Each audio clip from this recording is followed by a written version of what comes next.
大家好，我是陈老师，欢迎大家今天参与我们的直播哦。所以今天真的很热，台湾真的很热。好，那首先呢，我们几个重要事情先宣布一下哈。那个很多朋友一直关心啊，就是有什么漫画的预言啊，龙叔的预言啊，就说7月5号会有个大地震这个事情啊。这个事情啊，其实老师一直放在心上啊，不是说我要看到别人什么我就先否定哈，因为老师有征询过很多的学者啊，无论是大气科学学者、地质学者，还有一些地理相关的。这些博士级以上的人物啊，老师都有去一一的去拜访他们，跟去了解一下这到底是有没有这个可能？因为做什么事情我们还是要有科学的根据我们不能凭感应，你知道吗？虽然我是算命的，我是做宗教的，但是不能什么事情都靠感应，你知道吗？它既然是物理事件那基本上我们还是稍微去尊重一下科学的存在，好不好？那科学是很重要的一个事情。所以在这个事情上面7月5号会不会有大地震其实老师不置可否，因为我们所能够这些专家给老师的一些建议就是说，在这个地震板块上面它一定会发生大地震，但是不一定是7月5号，因为近期实在是没有什么客观条件去形成的时候，它现在就爆发非常强烈的大地震，然后就巨灾型的那种，就是非常重大的，可能比311还要大的那种超级大地震就是目前没有这个形成的条件，但是。这个也是为了，也是有说到，就是说，毕竟印度它刚好处于在这个板块上，而且它正在是猛烈的挤压，所以是说这个概率虽然很低很低，但不能说没有。所以说我们的一些贵客，还有这些博士这些研究人员那他们的看法是说，至少就5%到10%的概率有这个机会可能，但是微乎其微应该只有3%到5%的概率是很低的，所以各位不要太担心。但是呢，这些的地震学者，还有一些地理学者他们也意思是说，日本身处在这种地震板块上面刚好我看他画有一些线还有他们有一些报告，我看不懂。说白了这些博士学者每个文件都用英文的，不是为难我吗？上面充满了一个专业的术语不知道。那他们意思是这个迟早会发生大地震这迟早上的问题那加上老师自己的本身的一些宗教的专业来讲的话，那我会建议如果你现在住在日本，然后说日本韩国、台湾这一条板块上面的那比较建议是日本在以日本上为主的观众朋友能的话尽量10年之内尽量把你的家庭移出日本，那是比较好的一个选择。这是我个人的建议，不代表你一定要去遵守，它也不一定会发生。但是呢，目前按照老师的玄学就是无法解释的学问跟他们的科学来看我的个人评估10年内你发生这种比较大型的，而且是巨灾型的地震它的概率是比较高的将近25%，25%有没有很高？就1/4我觉得还蛮高的啦。我个人觉得是蛮高的，没有必要去冒这个险，因为10年25%，那你要问10年以后呢？所以说这个有缘嘛，我们的有缘在网络上竟然相识到，大家也听过我的节目，那我会建议未来10年之内尽量的你听中文的节目嘛，代表是说你跟我同文同种的，那我会建议你就是尽量的10年之内离开日本。这个是我能给你的建议，好不好？就这样子，好不好？其他的我不能替龙数量去背书什么，我也不能说什么事情，因为他是做梦到的我不能靠别人做梦来去说这一定会，这一定不会当然也有人跟老师讨论是说龙数量它的应验率83%就是15件里面中13件，但是这也不能这么说，对不对？我这个每年你讲那个流月预测，是不是？我12个月至少也中了7、8个月，那你是不是说以后我说的都是对的呢？不能这么说不能这么说。我们还是要科学的方法去看，但是呢，只能是说老师看到这个7月的流月的时候也是不善的7月的流月是不善，7、8月都很不善，所以说人的话，好不好？那个7、8月你不要去日本了。好吧，就不要去日本了，这个是我能给你的建议了。像日本以外的地方的朋友尽量待在家里，好吧？尤其是7月7月真的是很不善。我现在目前看到的事情是，危机是否可能发生比较大的战争呢？地边的东西不是人可以去预测的，好吧？那是天理循环的东西，我不能去预测。所以老师给你建议就是7月最好就是离开沿海地区比如说现在看我节目的已经没有像以前几十万个人了。所以说我应该不会造成很大的恐慌，但是我是建议有看到我节目的朋友尽量离开就是海岛地区，好不好？包含日本这种巨型岛屿地区，然后你可以往东南亚地方过去。那至于老师要去哪里，我已经说过了，我要去带我的老婆小孩去北京去看看紫禁城，对不对？那也是在那所以说我并没有离开亚洲，而且看完我们可能就回来了，所以也没有什么去太远的地方。生死有命，富贵在天我个人是看得很开，但是呢，按照是说善意提醒部分我还是说你真的很担心这个，那么你7月不是在日本的，你就好好待在家里；那你在日本的，你出去玩一玩嘛，对不对？反正也有暑假，好不好？这第一件事情第二件事情就是我们元成功带看这个业务，我们进行1个礼拜了好，那有预约的朋友，大家都有，我们都谈完了哈。但是时间呢，老师调整一下哦，在我们的预约表上面呢，都写1个小时。那老师现在啊，经过这个礼拜的我们重新去开放这个业务啊，我发现啊，2个小时是比较重要的事情。为什么呢？因为原成功啊，你要修大概就那些东西啦。我说白了吧，那它的设备是固定的，所以你要修大概就那些东西，是吧？所以说呢，不是什么太大问题。问题是原成功为什么这件事情的发生啊？比如说你的床铺为什么会乱，你的事业宫为什么会差啊？你现在心里可能遇到什么样的问题？还有你的房子里面到底有什么状况啊？这个我要跟你去沟通，说为什么这个成因，那你自己怎么去看？因为你跟原成功本身是表里关系啊，所以说这个东西一定要跟你沟通，好不好？你可能花的时间会比较久一点，因为很多朋友被问了，可能会突然傻住，他也不确定到底有或没有啊，所以这个东西会比较花时间的。所以说未来我们报名的时候啊，尽量我们都准备2个小时的时间啊，可能很快结束了，但是也不会在1个小时内结束了，目前没有1个小时内结束的一个状况。所以各位哈，尽量哈，我们还是尽量以2个小时为主。那么呢，预约时间老师本来只开放1个礼拜内可以预约，现在我把它放开了哈，因为我们的时间会拖得比较久一点，所以是说我们就放开2个礼拜的时间给我去预约，就半个月啊，你在半个月前预约，那基本上你有挂到号的，在老师的那个挂在挂号表上面你有挂到号的都可以，好吧，都可以没有问题的。然后第3点就是我们风水跟八字班哦，已经都有开放报名了。风水现在就12800，好像忘记了，反正12800。那风水的话是36000哦，这个2个就很便宜的价格，老师把它打回来了。哦，那所以说呢，这个多学一点专业知识那是好的。很多时候啊，在乱世的时候啊，有些东西你是一定可以站住脚的，因为这个东西是直接可以帮人，而且你不用太多的去竞争。那人在惶恐的时候啊，他很需要这个命理的一个协助，还有风水的仰赖。所以说呢，建议啊，如果经济能力许可的话，你不要借钱来做哈。你经济能力许可的话，你多学老师的计算是有好无坏的，对不对？那有没有时间限制呢？基本上老师只要还有在经营这个事业啊，基本上你的课程是不会过期的哈。有些有些老师可能给你1年的时间、2年的时间，未来我们可能朝这个方向去走了。但是目前为止啊，这个专业技术啊，老师尽量是开放，就是说只要我这个还在运营啊，那你们就可以去看，好吗？这个比较不会改，要改是后面的学生改啊，你们是不会改到。好，那我们这个先这样子哈，看各位应该没什么问题，没有什么问题，我们继续开始哈。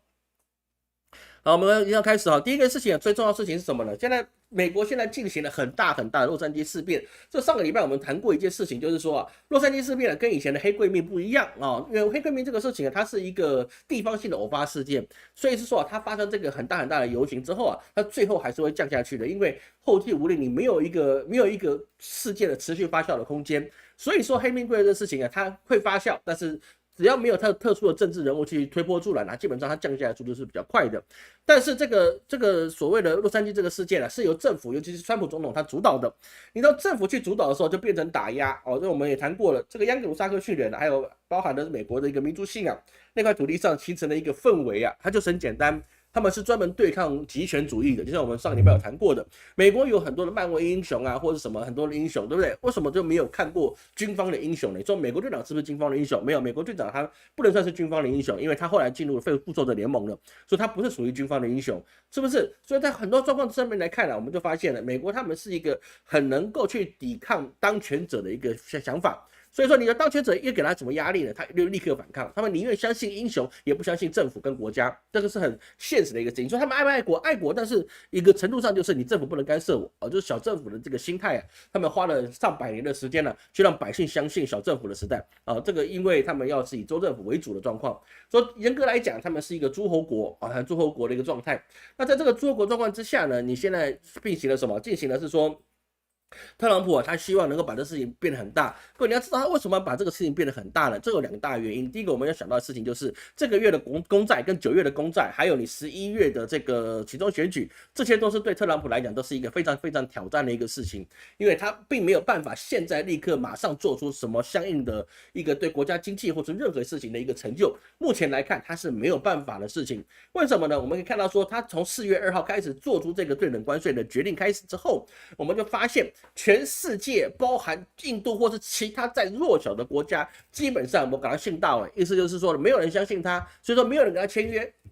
结论上是这个样子，只有一个人是谁呢？中青会的老板那就是谁呢？就是这个英国啊，英国毕竟是央格鲁的一个核心嘛，那大堂兄，对不对？你总要给他一点面子，所以全部人，然后里面只有英国扎扎实实的跟这个美国达成了协议，但是这个能不能形成表率效用呢？不行，为什么？因为大家都知道，英国跟美国基本上你根本就是堂兄弟，中青会的成员，中青会可以拿到的结果。跟你自己你能不能拿到实际上的结果，那根本是两回事。中期会就是家人，家人之间你要做的事情，你怎么去跟我们去比呢？不行啊，对不对？这完全不能比，说大家也没有特别去跟美国去做什么样的协商。再来就是美国做的协商，基本上都是吃人够够的，就是说我得寸之外，我还要进尺，是不是？我不但既要，而且我又要。在这个状况之下是没有办法的一个事情，所以有些人就想是说啊，老师，那这次你讲的不对，为什么？因为他跟中国不是达成协议了吗？这个后面我们要讲，这个是你后面有隐藏，我相信是一些比较重大的一些事情啊，这个我们等一下后面去讲。所以在这个状况之下，他又被什么？他又被伊隆马斯克去背后背刺了一下，就是破甲背刺了一下，说他跟罗利岛是有关系的一个事情。所以讲完罗利岛这个事情之后啊，你看伊隆马斯克立刻尾下去了，对不对？立刻缩回去当龟壳里面了，说一切都是我的错，万般有错，错在我贱民一人。所以说为什么会这样子呢？因为这件事情非同小可，因为这里面的事情不包含只有特朗普，你也包含民主党自己的人，所以你不能把特朗普供出来之后，然后民主党人都不用供出来，可能吗？可能吗？不可能。所以到最后之下，他就变成是说，他不是想要去投诚给民主党，而是民主党跟共和党都想要他的命。再加上了，他有说过他自己想成立一个新政党，这个事情你要动到了两个大党他们所有的蛋糕。那在这个状况之下，没有人希望三足鼎立啊，没有人希望三足鼎立，他们只希望你或我两个得一个就好了。为什么我要三足鼎立呢？三足鼎立那个不确定性太多了，而且你有这个决定性的关键之后啊，两边都没办法得到一个绝对的制衡效果，说必须都跟你去合作跟协商，那这对他们赢者都拿的这个想法是没有办法达成的。所以在这个状况之下，说那个伊隆马斯克很快就被打下去了，打得迷迷冒冒，打得这样是头都歪下去，抬都抬不起来。说这个所谓的以斯变法基本上都结束了，也包含他所谓的效率部啊，也没有人敢讲话了，你讲也没有用。那现在伊隆马斯克不在之后啊，那个等于废部，再进去在里面的人基本上就是为了领薪水而继续待着。要是我在里面领薪水啊，对不对？反正我不用负责做什么事情，我每天就去上班，干领薪水有什么不好的事情？当然去做。说在这一连串的事情的状况之下，那特朗普对他来讲很重要，就是怎么样去点燃这个所谓的加州的这些暴动。点燃这加州暴动啊，他最主要事情是什么呢？他要去测试他自己的皇权能不能扩张，因为他如果随便能够引用一个法律之后，他就可以绕过州长，去用武力去制裁他们所谓的国民兵啊，他们的对象，他们要制裁的对象，或者是任何事情的状况，那么他就不用担心以后他如果不想交出政权的时候，他是不是提前可以做些什么事情。各位你要去了解这个意思啊，这个政治圈啊，他们不会缺乏这些幕僚，比如说包含了我们看到尹锡悦他的失败就是因为他没有实实在在的军权。所以是说，他派军队去空降，就要去抓那些他的敌对政党的一些议员的时候啊，那些士兵的枪里面是没有一个是没有实弹的啊，都是空包弹，没有用的。那这里连士兵都不愿意去听他的话，因为他没有实际的军权，所以尹锡悦他输掉了。但是这个事情呢，当然也被我们台湾也被美国去学习到了。如果你没有真真实实的对内的政权，那么你想达成完全制霸，那是不可能的一个事情 ，Mission Impossible。这个各位了解老师的意思吗？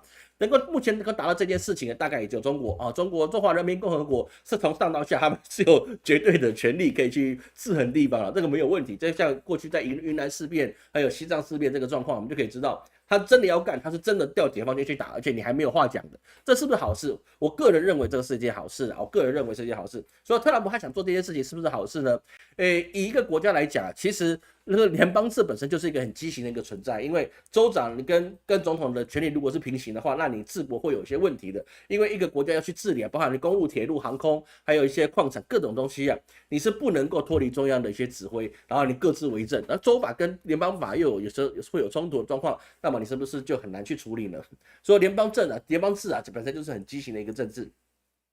那么在这个状况之下，他一开始先调动了这2000名国民兵进入洛杉矶，然后这是从1965年里面开始的啊，这个我们不用太多说历史典故啊，各位在这个礼拜在网络上已经看了很多了。那后面他又在6月9号的时候又去增加700名海军陆战队，然后不断的继续逮捕啊，比如说在6月12日他逮捕超过500个人，不断进行这些事情。当然加上政府扭身啊，他也是不断的是做法律上的抗诉，那这个最终的结果啊，必须到7月底才会有出来。那但是问题就在于是说这个事情啊，他想要去尝试的要去控制地方的军权啊，这个事情就引发了其他州的一些不安啊。这其实不只有这个民主党的州啊，你共和党的州他也会在想，是不是哪一天他自己也被架空了呢？所以说我们看到这个所谓的这些抗议啊、暴动啊，它一直在很多地方一直不断的兴起啊。那这个地方最有趣的地方就是说呢，这个今天呢，也就是6月14号啊，这我们台湾6月15号嘛，北京6月15号。亚洲是6月15号了，但是美国6月14号的时候，他们就进行了大阅兵。川普为了庆祝陆军节而进行大阅兵。这个大阅兵也是一件蛮有趣的事情。各位，为什么老师之前一直没有去更新这个事情？因为我只是想看子弹飞一下，他到底会怎么搞？因为他到底怎么阅兵，我这个非常好奇，我真的非常好奇特朗普怎么样去阅兵，因为这并不是一个美国传统的一个习俗，你知道吗？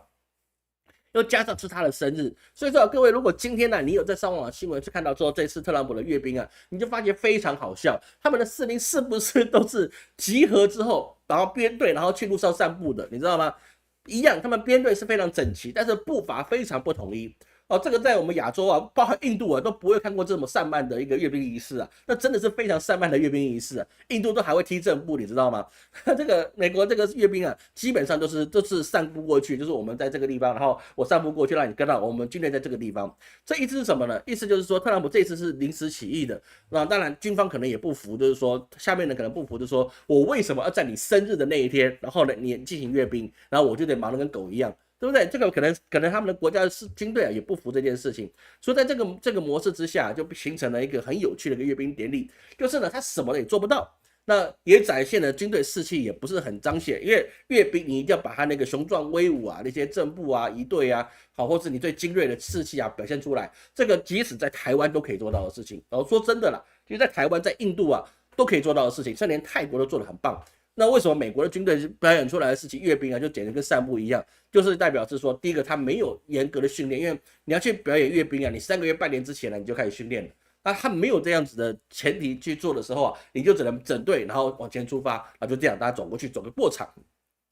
这是很糟糕的。所以说，在这个状况之下，那大家也是要去抗议，是说，哎，你这特朗普，你是不是想当王啊？你是不是想要称霸整个美国，然后变成世袭制，或者你自己要终身当了这个美国王之类的事情？所以是说那个。就有人兴起了这个乌国王游行啊，乌国王游行就是开始产生了很多的暴动啊、零元购啊等等之类一个事情。所以这个会影响什么呢？影响到美国的经济是会有很大的影响的，因为包含洛杉矶啊，或者是其他地方就产生了一些零元购的状况之下，所以这算它的旅游业也会受到重创，因为暴动的地方大家不要去，而7月又是暑假，你暑假本来就应该去游玩、去旅游的地方，然后你现在出现暴动了，那对美国的一些所谓的旅游啊，尤其是加州、洛杉矶啊这些地方，一定会受到影响。再来就是说。非常有意思的就是这一次的所谓的这个国民兵啊，或者是这些的士兵，还有陆战队啊，去在洛杉矶这个地方去部署啊，就花了1.34亿美元，哇！派个军队过去要1.34亿美元啊，那这个钱真的是这是马斯克这看到真的是血脉喷张了。为什么？因为他拼命的去省钱，也经不住这个特朗普这样花，对，你一直这样花，谁受得了？这个是很难过的一个事情，就是你把这个钱花在这个地方去攻击你自己的百姓，我觉得这个事情是很糟糕的一个事情啊。那么这个事情啊，我们在看说它后面要去发展状况，我会不会越来越烧越大呢？我个人认为是不会啊，我个人认为是美国这个所谓的动乱啊，将随着特朗普生日告终之后啊，它的火焰会慢慢降下去。所以说会不会真的形成了英雄内战啊，或者形成大型内战或南北战争啊？这个目前为止啊，我们是看不到这个可能的。我个人而言呢，我是看不到这个可能的，因为。经济已经没有办法去参与这件事情了，而且地方的州啊，他们一定会在内部的政治的力量会往这个华盛顿那边去涌进，就是说你本来就不应该把你的手伸到州里面去，各州的警备、各州的一些运行啊，应该由各州的州长去处理。所以说啊，这个周天子啊，他一直想要去控制诸侯地区啊，这个东西有可能会激起了其他的诸侯啊，未来对你的支持度可能会下降，因为你经济没有弄好。国防没有弄好，然后现在又想把你的军事往内部去掌握，那么我们这些州长选来是干嘛的？都是你的狗嘛？开什么玩笑？怎么可能？对不对？州长是地方的王，王是可以随时去取代你的人，那为什么我要听你的话呢？所以在整个状况之下，很多人就在想说，那这个状况到底会延烧多久呢？其实我个人认为啊，这个不到3个月吧，我觉得1、2个月后它大概就要降下来了，它应该不会再去往上延伸了。为什么？因为你11月你还有所谓的期中选举，还有就是说你年底了，你些圣诞节啊之类等等的新年的一些事情啊，你也需要时间让经济去恢复。如果你一直不断的抗议，不断的去示威，不断地去零元购，那么经济会继续的萧条。如果经济继续萧条的状况之下，那么你以后你年底那些事情你就根本就跟不上。你对政治跟经济跟任何一切，你都伤害是非常大的。加上你现在还有那个伊朗跟以色列的问题，还有一个乌克兰的问题。你现在如果你在这么弱的状况之下，那中国是不是有机会来开始进行收台湾的准备？这件事情会变成他多方战线里面的多输的状况之下，就是你还没有出去，你自己可能就先完蛋了。所以这个事情啊，我觉得他们内部啊将会由他们的政治力啊，在1、2个月之内啊就会慢慢的降下来了。虽然啊，我们必须想实在是的是什么呢？包含了福克斯的民调啊，他们有82%的共和党支持者啊认同解放洛杉矶的口号，也就是说呢，他们要去让这个特朗普去在当地去遣返这些非法移民。但是我们还是要去明白一件事情，每一个州不同的一个特色。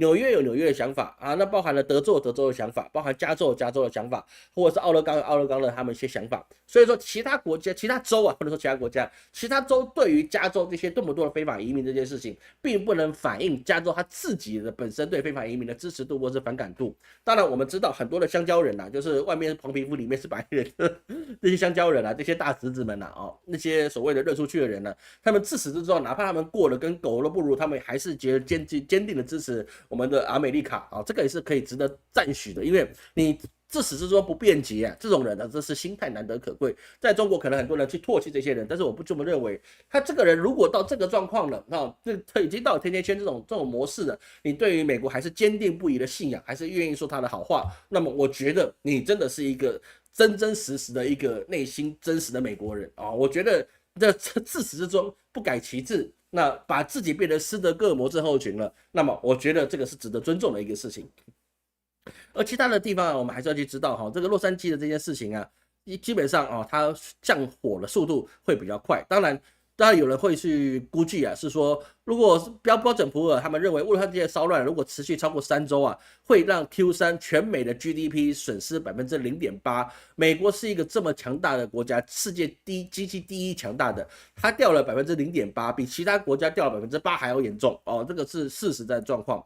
所以说这个东西啊，最后还是会看到钱的面子上啊，大家还是会慢慢下去啊。当然，特朗普他也不是无备而来啊，他有引用什么美军法典啊，比如说第10条保护联邦资产去出兵啊，这些事情基本上都不会成，因为特朗普擅长的是商业法啊，那些对联邦法或者是这些州法之间的一些抗衡啊，这个不容易哦，因为打这些联邦法或是这些比较深刻的法律啊，在美国是非常复杂的。老师虽然是一个算命师，但是我之前是念法律的，这个欧美法有些东西是组合起来真的是莫名其妙的一个事情，所以他们的律师可以收高价，那是有原因的，因为他们的法律真的是不同的解释的空间，然后呢，它真的会造成了真的是你杀人都没有罪的状况会产生，然后这个是真的是会有的，因为它就是那么的荒谬。但是呢，特朗普他可能太急了去做这些决定了。而在这个状况之下，很多人会想是说啊，这个事情啊，是不是特朗普他自己急着想掌权？但是会不会去引发了，比如说在晋朝的司马家所做成的八王之乱，或是呢像康熙要去削三藩这种状况，或是朱允炆他们要去削藩，让这个中央集权更加的强大？有些人跟老师提出这样的想法，但是我跟各位讲，这个是不到这个程度了，因为中国这些各王朝代啊，比如说八王之乱。那跟所谓的那个朱允炆朱利波的外甥，侄子啊，外甥大侄子，然后他要去做的这个削藩，跟康熙的去三藩都不一样，然后那状况是不一样的啊。这个一个本来就是中央集权，而另外一个本来就是州政府集权，然后这个状况是不一样的，它不能放在同一个地方去看啊，这完全不一样的。所以历史来看呢，我们只能是说，美国对于这种暴乱跟抗议啊，他们接受度是比较高的。所以说，我们身为一个亚洲人啊，我们只能是说。这个事情当个炮仗去看，当个烟火去看。即使裴洛西说现在风景不好看，但是呢，这个也是美国长期以来都有的一个风景。其实包含了过去的，无论是各种的黑命贵，之前还有很多次暴乱基本上都是这个套路。这个当权者只要妥协了政治之后啊，下面的火就会慢慢去熄，也就被釜底抽薪了啊。这个状况是比较不一样的。好，所以我们在说啊，这个所谓的美国内战啊，它基本上不会产生啊。很多人问老师会内战啊，这边我老师跟各位去讲，我个人的看法，它是不会产生美国内战，南北战争的状况不会出现，各州也不会独立，加州想要节流他们的税款不交给联邦，这个也没办法达成。德州有没有可能独立？这也办不到。所以是说呢 ，Look at my eyes，这些事情都不会发生，好吗？需要美国乱的朋友，你就放心吧，他们乱不了的事情。哦，毕竟他们是一个法律啊，去变成一个很大的网啊，去网住所有人的一个国家，每一个人逃脱不出去，好吗？好，那我们看各位有什么问题啊？我们接下来讲其他地方。纽森有机会闯大位吗？目前为止看起来是有哈，目前看起来是有的，好吗？哦，突然有个说个乐色，这么一开始就要骂人，太可恶了。哦，伊朗回去，伊朗这样我们会谈到哈，中共局势会恶化，这我们今天会谈到。哦，九选是明年啊，对，明年哈。用自己生日做区域本人个人崇拜，这是这样子。大周末年就还不到了哦，他有这个状况，但是也没到哦。目前为止，就算推背图来看了，美国至少都还可以撑个几百年，应该100-200年，应该还有机会了哦，还有机会了。只是他可能会不会有其他的变化，我不知道。至少我们现在看到历史没有超过300年的国家，包括英国也是一样啊、哦。那美国搞不好超过300年，说不定，这个我们去看看吧。伊朗、以色列有地面战有可能吗？有哈，我们等一下去谈到这个伊朗跟以色列的问题。那第二个部分呢、我们现在谈一下，我们今天速度快一点哈。最后谈一下，中国有没有可能趁美国现在混乱的时候，他进行了对台湾的武统之类的这个事情啊？很多人也是担心啊、因为毕竟老师的粉丝很多样化嘛，所以很多人也担心这件事情。那老师必须去说啊，这个状况是比较概率不高的哈，因为什么呢？因为其实我们可以看到一件很简单的一个事情啊。虽然现在美国的势力很弱啊，那现在中国如果收台的话，那基本上美国不但会帮忙，但是我们要看长期的一个状况，即使未来他们总统换人了，那大概率也不会帮忙，所以他本来就不会帮忙的事情，他为什么要这么急的出来去做呢？这不是说老师认为他们不会武统，而是老师意思是说，光美国这样子的诱因啊，还不足以促使中国对台湾进行统一的状况。因为最好的方法就是不战而屈人之兵，这个是最好的一个战争的结果。我们看到这个世界上一直不断有战争，大家都打消耗战，但是呢，我们中国有个最好的哲学就是不战而屈人之兵。那么这个战争的结果是大家都想看到的结果，因为你自己没有损失，对方也没有大伤元气，然后呢，我们就谈定了，结果就是这样。就像什么呢？就像我们之前4年前我们看到的亚塞拜疆跟亚美尼亚。他们之间的战斗啊，基本上就属于这种，因为他们中间打了一个那个什么共和国，我忘记了，好，反正就在那个土地上去打。所以说呢，亚美尼亚他没有损失什么，亚塞拜然他也没有损失什么，然后这个战争就双亚战争就这么的结束了，对不对？就结束了，没有了。那中间的共和国也消失在这个世界上了，大家都就这么结束了。但这个结果当然是大家喜欢的。但其他的部分呢，你不是损人就是损兵，对不对？这个都是很大的一个损失。所以说对中国来讲，最好的方法就还是封锁台湾的是最快的结果。怎么封锁呢？就简单就他围岛一圈，不就赢了吗？围岛一圈，那只要留个网开一面，那你该逃的人逃出去啊，基本上。那其实世界各国也不会对这个统一之战有什么样的想法，所以说最简单就是把台湾耗死，而我们现在台湾不需要它围岛，我们就把自己耗死了，因为我们有知道一件事情，我们的核能已经没有了，我们在台湾没有核能了，我们用巨大的金钱去给了这些所谓的发电公司，用高于我们核电至少5倍的成本去给他们，而电是我们每一个人都要去使用的，各位，所有电力。包括你现在夏天，你一定要吹冷气，我也吹冷气，我实在省不了，我这么胖，我怎么省得了？都需要用到电，那么电费一定是往上去涨，电费往上去涨，百姓就必定民不聊生，这个是一定的，这是注定的，不可能因为你不停电，然后呢，你的百姓就没有这种无痛去接轨，说我没有核电日子，我就一定可以，这是不可能的事情，电费是一定会涨，因为我们的电费成本实在太高。是不是我们的公帑就这样的花出去了？所以说，你只要没有恢复核电，而且没有同时大量的去建设核4、核5、核6，基本上台湾一定是会电费节节高升。那么我们的收入没有增加，我们的支出增加了，因为我要吹冷气，所以说我什么收费都得涨。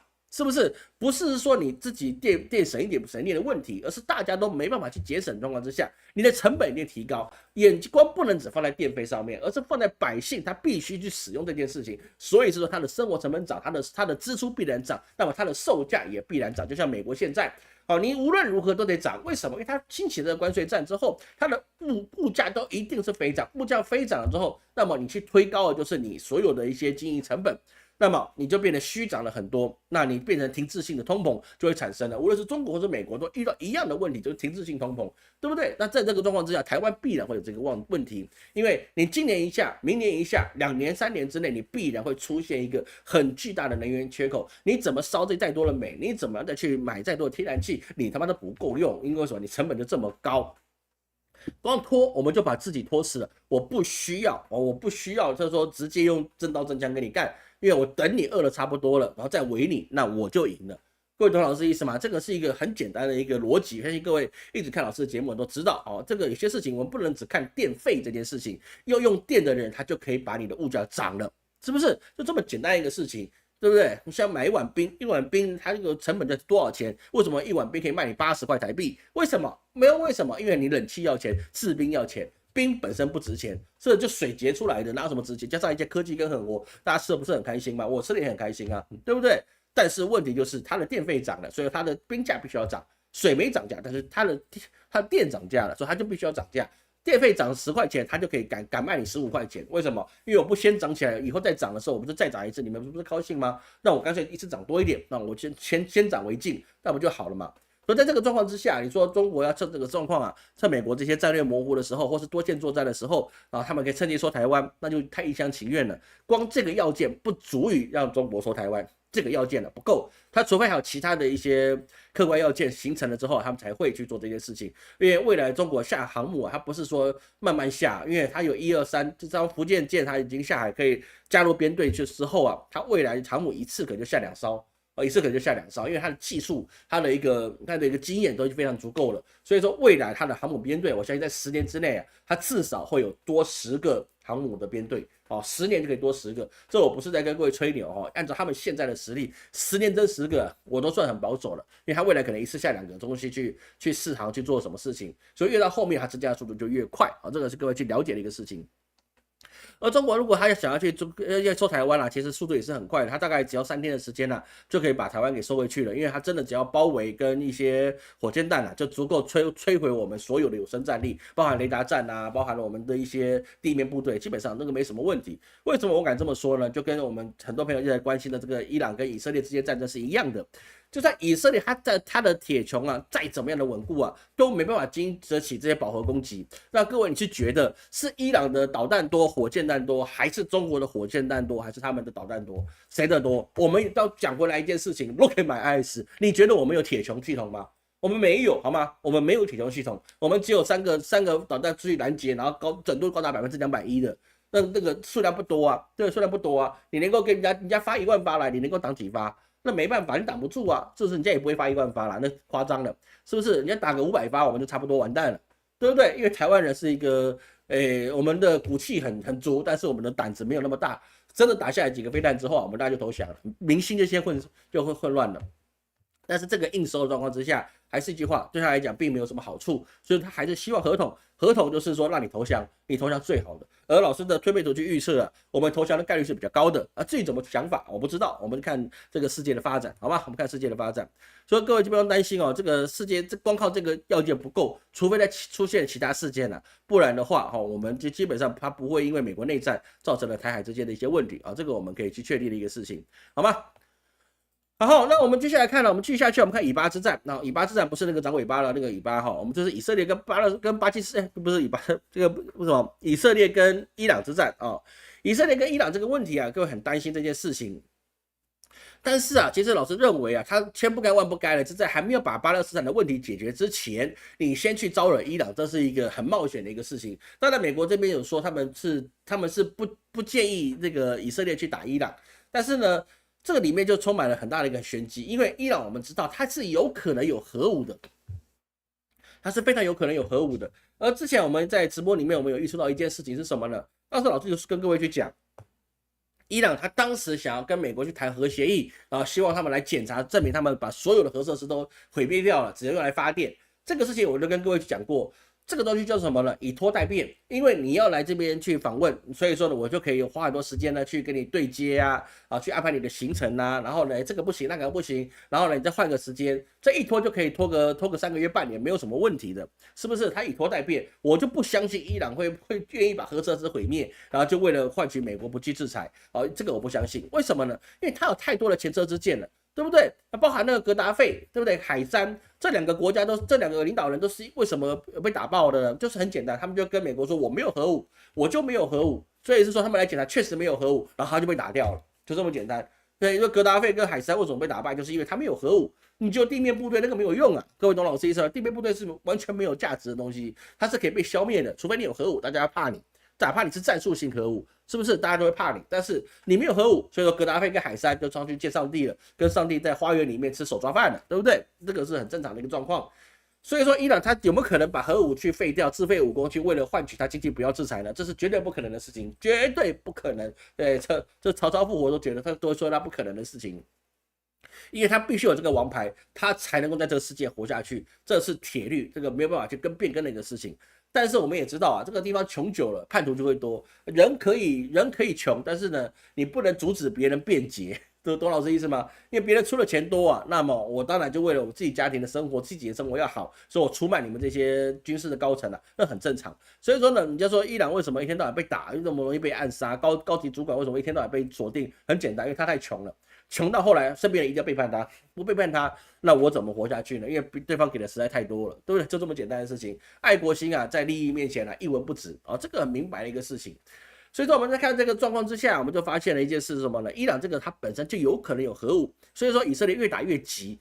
为什么越打越急呢？因为他很怕，如果真的还有核武，而且他真的部署好，只是下午打他一个措手不及，他还没有办法反应过来，然后呢，他核武就出不来。而如果把这个战争一直不断拖下去，我还没办法打掉他的所有的核设施的话，那么伊朗最终会进行了报复，那他就有可能鱼死网破。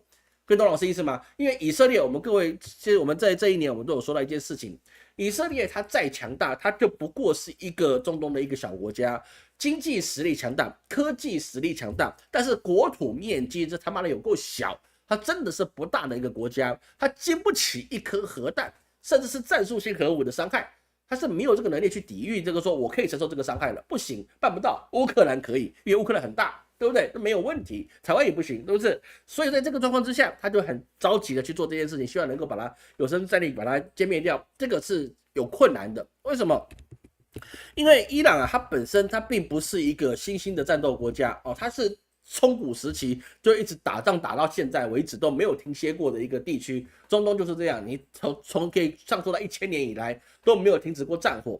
那么在这个状况之下，你如果已经有研发了这个核子武器的打算，它就不可能那么轻易的让你去摧毁。现在包含能源组织，他们一个核能组织他们也去调查一个伊朗境内有没有一些放射线的增幅会发现也没有。但是呢，以色列打那么猛呢，为什么你还打不掉他的核设施呢？因为他这个核设施要么就在深山老林里面，在山洞里面，你根本打不到；不然就在地底很深处，你也打不到。这个2个东西结合在一起，那么你无论如何用什么样的武器，哪怕你用核弹，你可能都打不掉他的核设施。这个是一个很现实的状况。人家要做这件事情，就一定知道说我怎么样先保护我自己，不要被摧毁。因为现在核弹的技术也是很进步的，它不一定要像很大颗，因为核弹大概也没有多大颗，大概我们一个人的2只手伸长大概这么大也就差不多了，还可能再小一点，因为你有战术型的小当量的，它都有可能不大这个可能就不大。那么在这个状况之下，你要摧毁它不容易你只能一直不断的去给它打击它的有生战力。但是我还是一个觉得。这2场战争里面我们要看的不是只有伊朗跟以色列，也不是可能看伊朗跟以色列，我们要看到的事情是什么呢？我们要看到的事情是它里面有没有包含了代理人战争，包含美国的代理，或是其他的，比如说土耳其约旦伊拉克卡达尔等等之类的这些国家他们有没有这些加入进来，然后在后面给他力量？毕竟你在沙漠里面你都可以挖到火箭炮了，说什么事情都有可能。但是问题就在于是说，以色列它能够撑多久？我们先了解这件事情，以色列能够撑多久？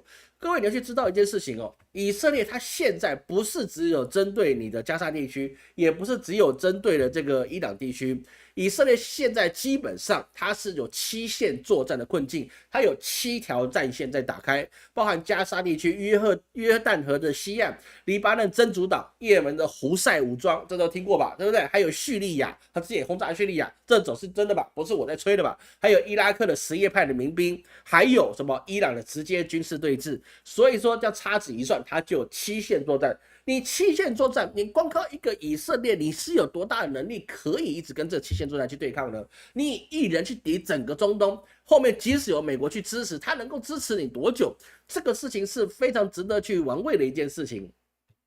因为各位就知道，他打的7个都是穷到这个穷到拖鞋穿当做战靴打的一个国家，但是人家人多啊，他们地方大人多，他可以躲啊。人家被挨打习惯了，你知道吗？中东地区是挨打习惯了，这200年是挨打习惯了。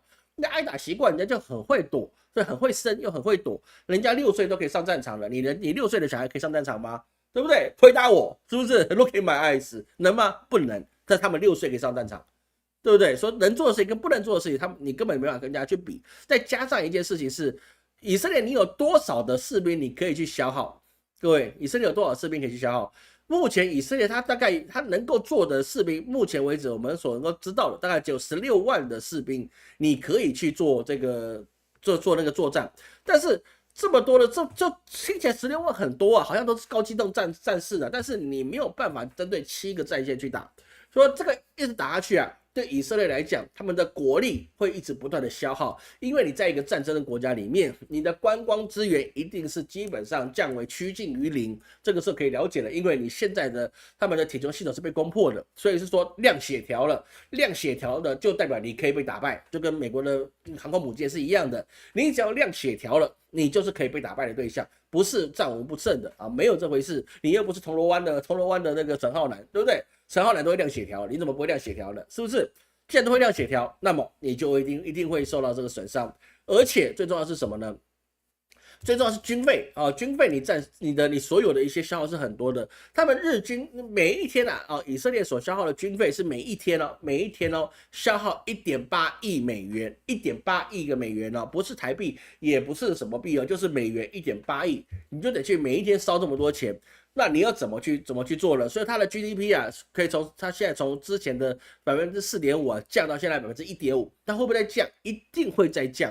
因为什么？因为你把兵派出去了，国内的所有的产业，你是不是就少了这些人去做经营、去做打理，对不对？你战争的时候，你的国内农牧怎么可能会堆积了起来呢？那个很难，国家经济一定被拖垮。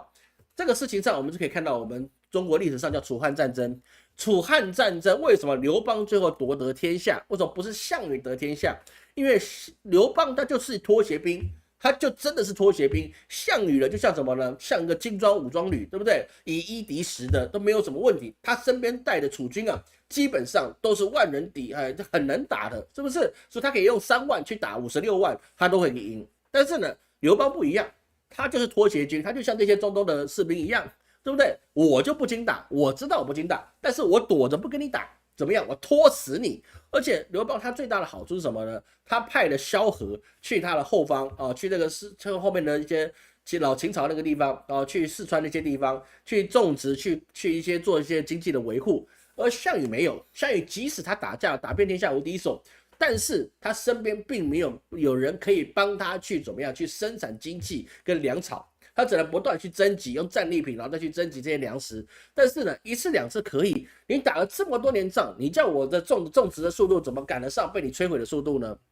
没有办法。所以是说呢，他越打越贫困。所以打到后面，项羽是败给谁？项羽不是真正败给刘邦，他败的地方代表他没有粮草。他在乌江自刎之前，他的士兵已经至少10天没有吃喝了，对吧？他只能喝那些融化的血。他没有饭吃，你怎么打仗？再勇猛，10天不吃，半条命都没了，战斗力就减半了。那你后面才有来一个韩信，还有彭越，然后还有那些刘邦3方去合围，你才能够把那个项羽的一小股部队给他消灭掉。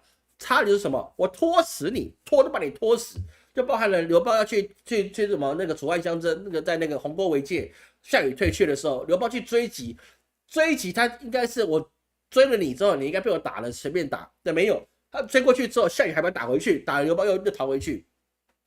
所以在这个状况之下，就变成游击战，对不对？这个彭越的游击战在刘备身上，刘邦身上就做了很好的一个示范。所以在这个状况之下，我们就可以知道，以色列你再强，你也不过就是一个小国家，经济再强，你也是有数量的。这你用16万的士兵去打别人的100万民众，当然加沙地区你占了便宜的，因为它是一个很大很大的平原，我们实在是没地方躲，所以小孩子被你炸死，被你妇女被蹂躏，而这个没有办法。但是你到伊朗那就是两回事了。你攻击到伊朗，伊朗就敢跟你玩真的，逼到最后他们什么都没得失去的时候，他就敢跟你动核武，但那之前，我相信以色列队已经被拖垮了。哦，这个事情是比较大的一个事情。所以说我们来看，像刚才讲到七线作战里面呢，就包含了以色列的精锐部队，他就必须在加沙那边必须去维持。为什么不维持呢？因为如果他一撤退，加沙的百姓又从地底钻出来，又把他原来占领的过去要占回去。因为很多的以色列人已经准备去加沙那边去屯垦了。那屯垦这个事情就很奇怪，你就是占有别人土地嘛，就这么简单一件事情。所以他精锐的部队一定要在那个地方。那黎巴嫩战场又需要大概至少10万的士兵，是不是？你后面的有生战力根本就不多，而且包含你自己的一些高科技啊，或是金融的，或是医疗的一些顶级的人才，他也不会想跟你这样子的让纳坦雅胡他们去跟你搞一些长期的作战，他一定也想要离开。那大家都离开，那你要搞什么事情呢？那没有办法，对不对？而最后我们也看到以色列他们的防御系统就是铁穹，它的拦截率啊，现在目前啊，只能是说它可以拦截到80%。所以说，我们看到伊朗这次的回击啊，它是穿破了铁穹系统，打掉了以色列的一些研究实验室。好，这个是有网络上都有这些景象，我就不多说了，因为我没有这些影像的版权，我不能放给大家看。所以说，饱和攻击啊，大家已经知道了哦。我只要一个人打不赢你，那么我就派100个人去打，你一定会有漏洞，你一定会有血条，你一定会有一定会被磨掉了，就像我们以前打那个魔兽世界一样，对不对？打不赢，一个人打不赢，2个人打不赢，我30个人的副本，我叫30个人一起轮着打，你就算是王也没有用，对，寒冰王座一样把你打穿，是不是？很久以前的，现在我只知道寒冰王座，后面我就没有再玩了，一样给你打穿。所以这个状况对以色列来讲是非常不利，他再拖下去，他要赢。基本上只能赢在口头上，因为实际上他说的赢，他也没有办法拿到加沙的土地。你拿到加沙土地，这是违反联合国的公约的，因为你不能扩张你的领土。那你说俄罗斯不是扩张领土了吗？所以说他被制裁了，他被制裁了，对不对？大家不跟他好了，但是他能不能活下去？可以，为什么？因为俄罗斯它是一个很特殊的地方，它自己有能源，自己有粮食，我怕你制裁，对不对？因为只要你需要粮食，你需要能源，那我就不怕你，而且它有核武，所以说你制裁它，你是可以达到，但是呢，它不会死，那也是真的。说最大的原因还是什么呢？形势比人强，自己的体质够强，自己的一些实力够硬，那么当然别人就没法欺负你，在这个社会上也是一样。所以说，还是提醒各位一句。技多不压身，你自己的实力够强，你自己的知识够多，你自己的实力够硬，人家就自然而然没有办法去欺负你。所以说，不是只有买老师的课，各种的学问你都要博览群书。你不要说今天好累，明天好累，工作好累。当你喊到累的时候，那你的极限就到了，那你这辈子就这么样子，这个地方你就上不去了，你就下降了分。为什么？因为你发现你很累，你没办法多做事情，那你是不是你到极限了？到了极限，你就不要跟我讲你有发财的可能，不可能，不可能。Look at my eyes, tell me， 怎么可能？对不对？因为你到极限了，所以你只有不断的抓起时间来为自己去奋斗，为自己去找出可以多学习的地方，那么你才有可能会成功，你才有可能会再去进阶你的人生啊，这个是固定的，好不好？好。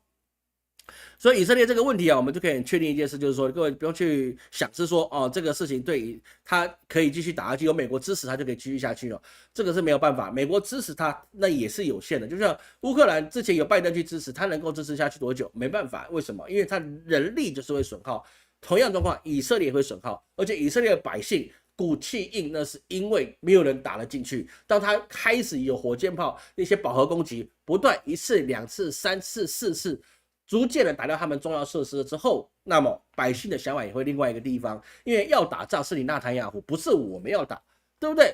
你不能说有些人比较偏激的激进派的说，我们一定要怎么样怎样怎样，把那胜利全部夺回来等等之类的。社会上哪怕是再小的国家都有不同的想法，但是我们不能把声音大的当成主流，不可能这件事情。而各位也要注意到一件事情，我们也不要把个案当成通例，通例是通例，个案是个案，那个是不能这样看的。所以我们发现这件事情啊，这个也要看以色列它基本上它能够撑，我相信它要再撑1年，我觉得这个是非常非常挑战的事情。它再多撑1年。那么他自己就会付出，基本上你可能10年以上都没有办法回复的代价，因为战争就是这样，你生下孩子6岁不能打仗，别人生下孩子6岁就可以扛枪，你要怎么跟他打？你打不赢的，真心打不赢，而且仇恨啊，他只会继续滋长更多的仇恨。那么你有事没事就给他报复一下，你撑得住吗？有困难，好吧？所以中国为什么提倡的是王道而不是霸道？霸道有没有提倡过？有，楚霸王项羽嘛，对不对？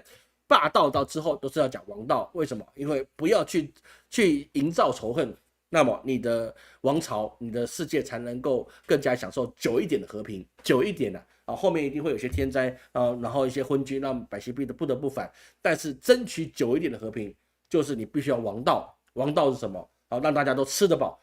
皆是天下，你只要跟着我，你就有饭吃；你只要跟着我，我们不打架，我们谈怎么样可以让我们的生活过得更好，这就是王道。大家吃得饱就是王道，没有那么复杂没有那么多的理论，就很简单，我们合作来吃饱，好不好？就这么简单的事情，好吗？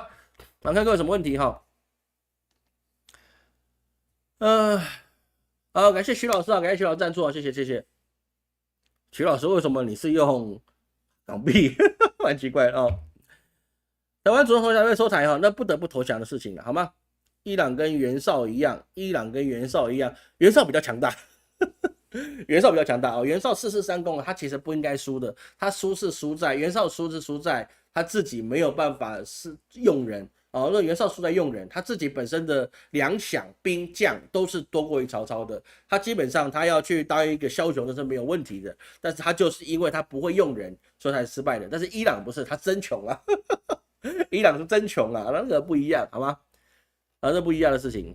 以色列靠美国补充粮草是，但是基本上以色列是有钱像有霸王式的看去也没用可以这么说吧，好吗？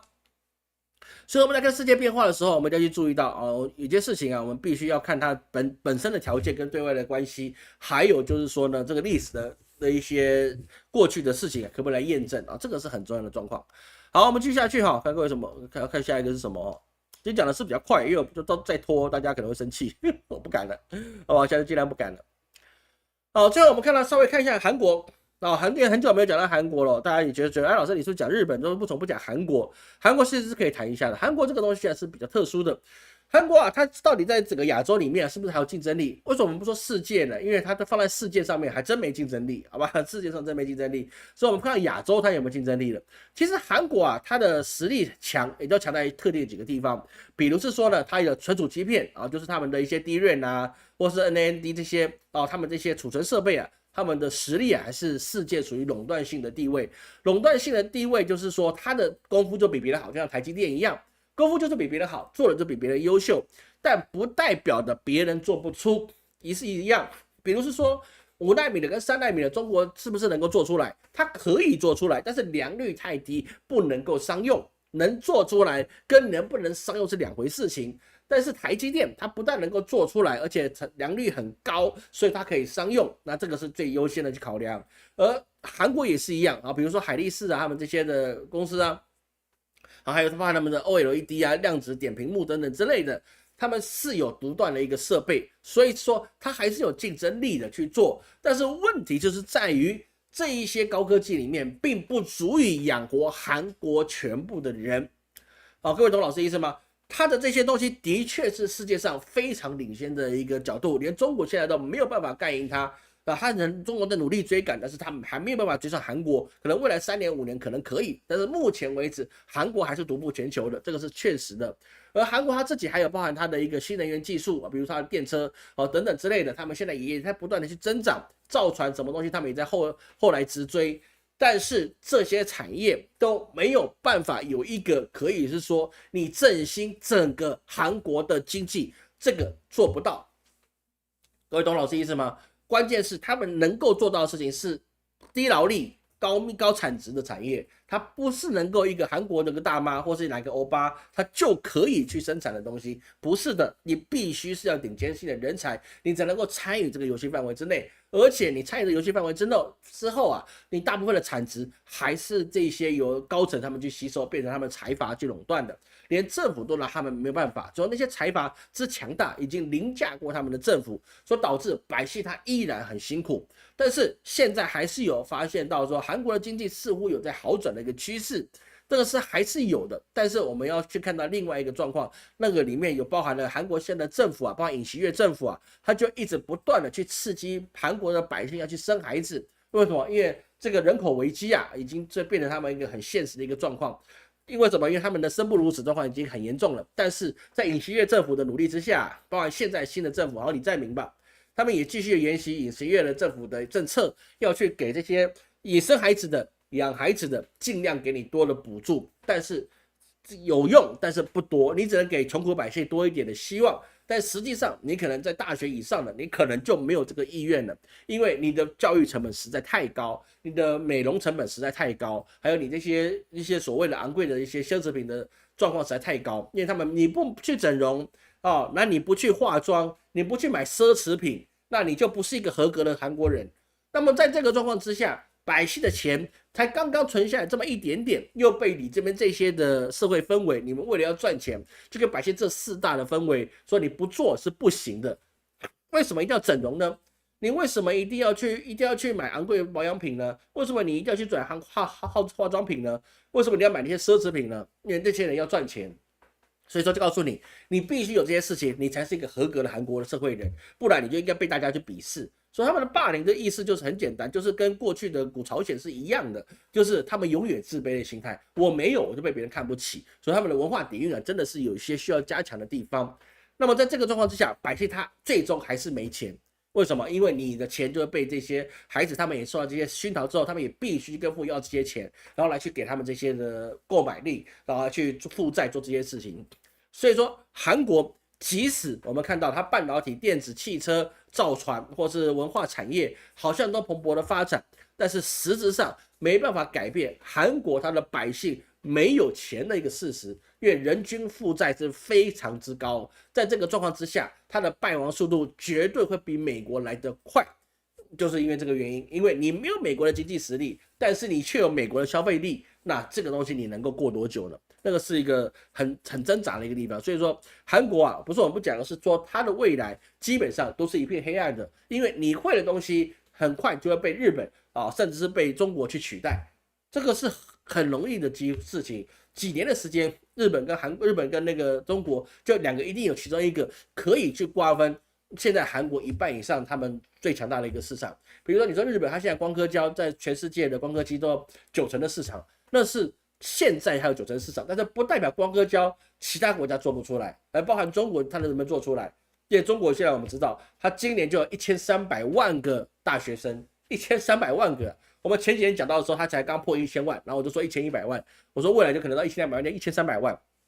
为什么？因为团块世代嘛，团块世代就有这个问题。所以说，你现在中国1300万个大学生，里面只要1300个天才，那么就够你喝一壶了，对不对？这个是1300万分之一的天才，只要1300个天才，它就足以让你未来吃不完兜的走。为什么？人才就是国家之本嘛。所以说，为什么印度不强？很多人在讨论为什么印度不强，除了它种姓制度之外，最重要的是他们的教育水准跟不上。你教育水准跟不上，你不能只有朱砂节这种红鬼的东西，或是你劳力很便宜，你告诉我你可以取代中国，取代其他的国家。我告诉你，印度，你说真的去打，你连越南都比不上。你越南他们本身人口没有这么多，但是人家的教育是有跟上，至少你都还有都有办法到高中。但是你这个印度，你能不能活到高中都是一个问题了。这个就是很现实的一个状况，好吗？所以说，在韩国来讲，它未来竞争力基本上老师看是非常差的。所以你如果在韩国发展的，趁早，除非你已经是财阀中的一员，不然我趁早建议你把下一代移到其他地方去，移到东南亚去，东协10国我都觉得是很好发展空间。比如说那个新加坡、马来西亚、越南、泰国这些都不错，这些都不错。未来我老师认为是世界上会是由亚洲为主的地方，亚洲当然包含了东南亚，也是不是亚洲？当然也是亚洲啊，不是只有中国才是亚洲，不是只有那些我们听得到名号才叫亚洲，没有，东南亚也是亚洲。洲，东协国家未来的发展潜力肯定是很强大的。毕竟各位要去知道一件事情，那些地方不容易打仗的，而且加上他们的物产是比较高的，吃得饱的地方是比较多的，加上海域部分他们团结起来也是比较能够和谐的。当美国的势力缩回去他的美洲大陆之后啊，那么全球南方的状况真的会比较明显一点，好吗？好，那我们等一下稍微讲一下中国，现在58分，剩2分钟，看各位有什么问题哈。好，那我们最后来看一下中国哈，中国稍微提一下，因为时间也到了，说今天差不多讲到该讲的有讲哈。下礼拜我们会更新那个7月份流月总论跟生肖运势哈，这个不会拖哈，这个一定会做的，因为7月份实在太黑暗了，我没办法拖到月底了，这个太黑暗、太可怕的事情哦，各位相信我，老师啊，这个不会再拖了，因为这个事情太严重了。6月可以拖，因为6月还没什么太大的事情，7月不行啊，7月太危险了啊，因为时间也快到老师讲那个 deadline 了，所以说我觉得真的7月我不会看得很好，我希望我错了，但是呢，错的概率可能还是有，但是我不能说不高，但是我就觉得很危险，好吗？好，最后我们看中国哈，中国现在你要去包含馆长也去中国，对不对？他去什么静安寺啊，什么地方了啊？人家去就很红，我去都没人理我。哎，我好歹也曾经是一个大网红，好不好？是不是？就我去也没人理我，是不是？哎呀，这人跟人不能比，人比人气死人了，对不对？啊，但是馆长这次搞到过几天就回来了，不知道他对台湾会有什么样的想法啊？其实啊，很重要一件事情啊，各位你要去看哦，我们台湾人啊，基本上我们都以民主自由跟言论自由为荣耀，但是问题是，你去了之后，你去了之后，你回来去之后，你要回来，你才比较担心是不是别人给你贴标签了，懂老师意思吧？其实回台湾变成是有点心理负担了，就是怕别人给你贴标签。对不对？你是不是要查我什么了？查我言论，还查我什么出境，什么东西都会有。像馆长这次就被贴标签，对不对？要被吸收等等之类的。所以说啊，我们什么时候的风气变成这个样子呢？我们只要离开台湾就是叛国贼，这个是什么样的道理？我觉得很难去理解了，好吧？很难去理解。而看到中国啊，我们看到现在它现在有个特别大的一个问题，就是中国现在面临到了就是美国方面呢，它会不断兴起的制裁。各位你要去知道哈，很多人以为啊是说中国啊，就中国本土被制裁啊，比如香港、澳门都没有什么问题。各位你要去了解一件事情哦，现在美国对中国的科技制裁啊，也包含在 AI 部分，除了晶片不给你之外啊，你现在香港你也没有办法去引用。那个，比如说 OpenAI 的 API 啊，你就不能够使用它的 API。你可能可以去它的网站上去使用，但是你不能使用它的 API 来帮你的自己建立起你的 AI 的模型，现在是不行的，好吗？香港现在是被排除掉哦，你在香港地方你是不能够使用 OpenAI， 也不能使用 Cloud， 好，使用非中国系的模组都被制裁的，连香港都要被制裁。公道老师嘛，不是只有中国制裁你，而是香港哦，他也不让你去使用这些大模型。那你现在香港就变得只能够使用远端去连线，让他们已经有的东西，而不能够拿他们的模型用 API 我付钱给你，然后我来建立我自己的生态，是不行的。这说现在变得逼的是说，被制裁的地方你只能用 DeepSeek 啊，这个是我只能说啊，这是一个何其愚蠢的决定啊，这是何其愚蠢的决定啊！你让香港或其他地方你去制裁之后，他们不能使用你的 API， 那么是不是代表他一定要使用 DeepSeek 或是其他中国的一些 AI 大模型？第一个，这些钱你赚不到，那也就算了，钱嘛，你们的白老爷多的是。但是问题是，当别人引用起来，他们可以去建立出更多的模型，跟中国的一些 AI 绑定之后，你能够得到的情报就少了。各位懂老师意思吗？比如说我们去引用一个 API 意思是什么呢？就是我拿我把这些你的数据好跟我这边做连线，所以说我可以使用你的模型来解决我的问题啊。这个专业人士可能才懂，意思就是我拿你的东西来变成我的东西，那么我的东西也有可能被你知道，对不对？这就是个情报战嘛，是不是？当别人用你的大模型对越多，你得到的情报不是越多吗？这是很合理的事情。所以说我们看那个 GPT 现在被问的笨笨的，为什么？大家给他一些有毒的知识，就是 AI 现在有一个缺点，就是三人为虎啊，就很多人跟他讲1+1等于8，他就跟你讲1+1不等于2了，你知道吗？蛮有意思的一个事情。所以当把它逼了，把香港或其他地方变成不能使用那个美国或是其他国家的大模型之后啊，其实对中国来讲那就是好事的，因为它可以更加的用科技来去稳固他们自己国内的经济发展。而另外一个部分的地方就是他们现在中国的官方政策啊，去使用是要提高他们政府的赤字率，也就是说呢，他们去不断的去增加发债，无论是中央的发债或是地方要去做一个两新，他们要两新的就新基建跟新型城镇化。也就是说，他们还是要去刺激这个房地产的变革，就是把你可能过去在2000年之后啊所发展出来的这些基建，它要再翻新一次。这个是不是好事？会不会造成一大堆很多一些所谓的什么叫什么拆迁的一些富豪？不会，不会，因为房地产起不来了啊，它只能更新。但是这个意思也就是说，中国它要再把它的国家内部啊进行更大的翻修。这个翻修啊，当然越翻会越好的原因，就是因为你技术跟你的科技也不一样，不一样，加上他们地方的一些债也会发展出来，那他们希望能够把地方的一些建设啊交给地方去执行，当然一定会让很多贪官污吏又会发一大笔财。但是问题是，现在科技发展状况之下，你要发这个财，那也不这么容易了。比如说中国现在很多的发票啊，他们开一些发票啊，很多都是电子发票，所以说呢，你一开发票那一瞬间啊，政府就知道了你开什么发票，你是普票还是专票，立刻就知道了，你不是像是以前手写的，对不对？他直接给你开电子票，发出去就立刻知道了。加上你还有微信、支付宝或是数位人民币，所以现在未来啊，你要看到中国贪污的状况，一定会层出不穷。一定还是会有哦，那个贪官污吏啊，它是无论任何朝代，你任何方法防范它都没有用，它一定会出现，但是比例上应该是会比较下降一点啊，这是一定会有的。而且他们也认为是说，中国现在老龄化也很严重啊，所以他们也在做什么民生领域的倾斜，比如说提高养老退休金啊，或是医保的一些补助哦。这个状况就是很简单一件事啦，就是让百姓尽量不要饿肚子，你饿了肚子你就想造反，这个就是很明白的一件事情，百姓肚子饿，他就是要造反。就这么简单，任何朝代的改朝换代啊，都是百姓肚子饿，所以说我要造反，很简单吧，就这么简单一件事情。所以说他们现在做的是怎么样呢？最强烈的去做他们自己的一些内循环的刺激，因为外面的环境基本上你要太友善的状况不容易，因为大家都在观望，无论是欧洲，无论是你在那些中南美洲或者其他国家，你要跟中国太靠边，他们也会怕，因为美国在那边唱反调，或者美国这边说你们不能跟中国好，所以说中国的外部的状况还是非常非常的严峻，他们要做的事情还是在于他们的内循环刺激，所以他们现在所做的事情啊，就是以内循环来去抵抗外循环的状况。这个策略其实几年前我们就有说过，中国的双循环了，只是没有想到它用意那么深远啊。这个不能说我在吹中国好或不好，但是老师真的是佩服他这些想法，因为你预先做的事情是至少10年以上你就已经做好准备的事情，所以说有时候不知道该怎么说吧，他们的政治机器就是比较厉害的事情，不是我是小粉红，我真的觉得他们有些事情做的准备真是足，就像我们的那个老蒋跟小蒋一样啊，尤其是我们讲经国总统。蒋经国总统他做的事情就是未来10年、20年、30年以后的远见。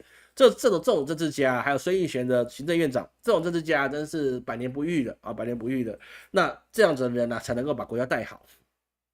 而中国他们还有其他的想法，就是说他们用他们的刚刚讲的那些地方债啊，去收购闲置的土地，也就是说他们要把土地活化，然后在里面一定会滋生贪官污吏，必然有的事情，只要有肉，苍蝇就会来，就这么简单，这个是很正常的一个事情。所以包含他们的房契啊，或是一些债务的重组啊，或者是他们现房的销售的模式，让百姓可以更低的头期款来去买到这些的房子，可以安居乐业。这些想法其实目前在做，但是能不能好？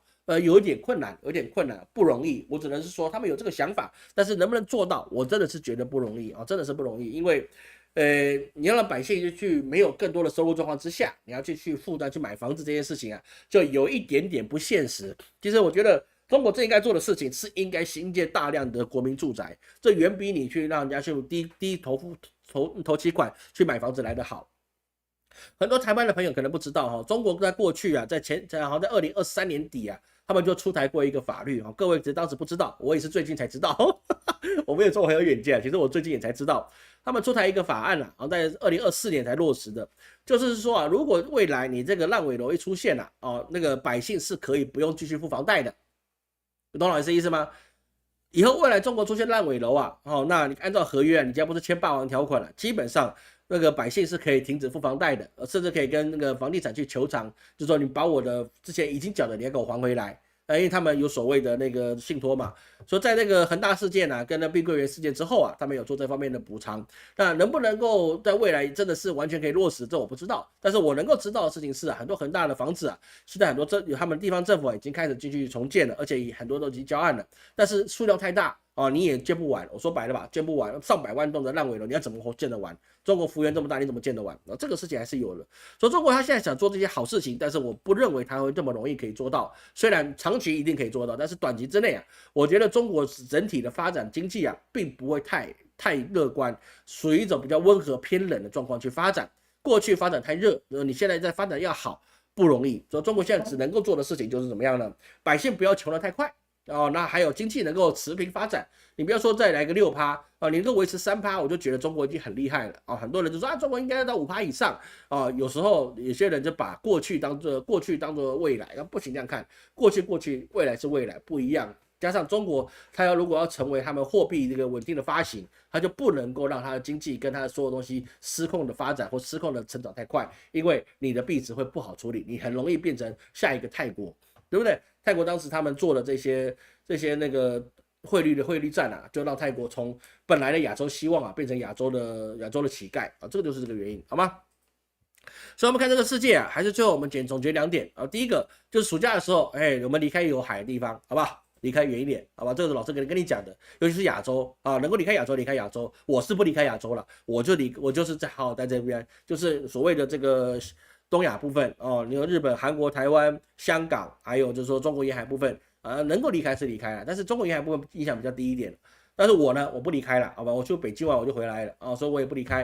所以我跟大家去玩，只要让我出去玩一下嘛，对，不是为了我宣誓，然后我就一直留在台湾嘛，一直让我出去玩一下，带老婆孩子出去玩一下嘛，对不对？那这个就我还是没有离开亚洲，我也没什么钱出去离开亚洲了。好，大概就这样，好吗？所以这个也一定要去注意哈。来看这个最后各位什么问题？老师怎么看南方的非洲、拉美跟澳洲？澳洲基本上是一个独立的生态圈的，说它基本上饿不死，但是你要发也发不起来。澳洲是一个稳定中求发展的一个地方哦，它实在是没办法太衰，因为它自己有粮食，它也没办法太发财，因为它离别人实在太远，所以它没有办法有什么太大的影响力。说真的，澳洲不就是一个流放之岛嘛，对不对？当时啊，英国给它当定位成流放之岛，所以说这也是它的特色，也是它天然的保护色，就是它不会遭灾。也不会太好，因为它离大家太远了。如果说是世界上有个蓬莱仙山，那个地方就有可能是属于澳洲这个样的形容地方。所以说你在澳洲，你想发财也可以，机会不高啊，机会极低。但是你要生活，那没有问题啊，生活是绝对可以的。但是呢，你要发财很难。那至于是说你能不能在那边开枝散叶，我觉得不建议啊，不建议，因为你不是白人，你就不要去沾染澳洲这趟浑水。你觉得你自己好，孩子就一定好，那没办法，因为你觉得你好，原因是因为你本身就从亚洲，尤其是从中国、台湾、香港、澳门的地方出去的，你的经历让你可以在那个地方好，但是你的孩子他就是土著，2、3代之后还变土著，土著就当地人了。他们能不能发展好？我抱持的怀疑的态度，因为一代一代下去，他们不会比你更强。开基立业的一定是最强，后面只会慢慢凋零。如果你离开母国，那危险性就更大了，好吗？那拉美地区的话，它基本上因为它受到美国的地方，它影响太重，所以它只能四处摇摆不一样的地方。哦，那你非洲啊，它是一个可以去期待的地方，但是非洲啊。它是一个，我们说它黑暗大陆嘛，就代表是说它那边的民智跟教育没有个200年、300年，它没有办法翻身。非洲是一个很特殊的地方，它是人类的根源之地，但是也从来没有辉煌过。为什么？因为它有饭吃。很简单，你说那些啊，非洲不是很多那些饿死的那些饥荒吗？少部分地方有，但大部分地方他们是有东西吃的，好吗？他们只是不富有，但是他们饿死不容易。他们有什么猴面包树啊，有大草原啊，怎么样？啊，他们人口生长不会太快，因为还没长大就死了，也状况也是多，所以说他没有经过几百年的科技跟教育的熏陶，他要发展起来不容易。但是华人去发展，那你发财机会比较容易，因为什么呢？因为他们太懒了，对不对？面对一些绝对不会推翻你的奴隶，那你要怎么去跟他打呢？你只要担心他怎么样不干活，今天领钱，明天就跑掉啊，那这个都是比较难的啊，因为他们自己认清楚自己就是这样，我只要为你打工，那我就要拿钱，我拿到钱我就不工作了。这个状况常见，好不好？无论是印度跟非洲都是一样，好吗？然后好了，那我们今天直播大概到这边了。最后我们还是提醒一下哈，那个元成功我们元成功再看现在都已经重启了哈。那我们每一个礼拜现在基本上都排的比较满，那所以说老师开放到你可以用半个月内你都可以预约啊，半个月都可以预约。那你尽量有的话那就预约。那重点是你要准备2个小时时间跟老师面谈，因为元成功里面我老师看到的东西要跟你去确认，跟你去沟通，你为什么会这样？那我们怎么去改善？讲话一定不会好听。你给我看元成功，我看到你元成功是经过你同意的，我看到看到什么我就跟你讲什么。你不喜欢，那你就忍着吧，你就忍着吧，因为我收了你的钱，我就得跟你讲实话，我也不哄你。所以是说不好听的话你就得接受，因为我认为是这样。那你可以否认，但是我看到是这样，那我们找出一些讨论的空间，所以需要2个小时。再来就是我们风水班现在非常便宜，12800，在6月25号就10天之后，我们涨到16800，因为那时候我们开始更新了，基本上老师已经录了，立刻更新都没有问题。但是呢，要给大家一些优惠的时间，还有就是准备你的一些平面图平面图那时候准备好，你要去地震事务所去准备。那上这个课，老师全部的课程都是录播课，我不是搞直播课，因为老师的粉丝全世界都有，你的时差不可能跟得上，所以是说我必须让所有同学都有能够在你方便的时候去学习。所以说不是老师没有这个实力做直播课，也不是没有实力是说当场给你发问，而是每一个同学在世界各地不同的时区，你就是上不同时区的课，所以是说都是录播课，放心。基本上你买了个课，只要老师还在经营这个事业不要说多了，至少5年之内我应该不会被地震震死吧？我猜了，那震死我死了，你当然也死，那就认了吧，好不好？那就认了吧，尽快学，好吧？多学一点老师的八字八字是非常建议各位去学的，因为八字是很容易跟别人立刻建立起关系的。你今天无论你是做任何的行业，你跟业务有关系的，你只要说你会算点命，我告诉你，别人就稍微听一点的概率是高的。说八字是一个很容易跟别人拉近关系，很容易把别人对你的看法变成是稍微尊敬一点的看法，它是一个做事业很好的帮助。你任何人，你只要说你会点命理学，哪怕你是身居高管，人家都会尊重你一点；哪怕你是行政人员、倒茶小妹，人家说你会八字，别人都会高看你一眼。为什么？因为你会他不会的，而这个东西是跨职业性的，他都可以去学。无论你任何行业，你只要会，那任何行业的人都可以变成你搭桥的一个状况。所以说，八字班我把它变得很便宜，我把它一起涨价到6万，现在我还把它调为36000。各位要去学八字那你未来做任何做生意、做业务、做一些沟通，它都是你很好的武器。风水班它是可以维护，让你自己过得越来越好，或让自己不要犯凶。还有就是说，别人也会高看你一眼你是会风水但是风水如果你完全不懂得八字，那也有点差。你就至少你基础的通识班你要去看了，通识班的3600，对不对？学八字的朋友，你一定要记得，你至少懂天干地支至少懂得八卦是哪八卦那我们通识班都有去教通识班不是八字通识班，而是一般的通识班3600你就可以学会了，几十节的课你就可以学会了，好吗？好，尽量接到这边为止那下周我们会更新我们所谓的阳历7月的流月总论解析。那能的话，老师尽量把生肖都放在下个礼拜一起更新。感谢各位今天收看，我是陈老师，我们下次见。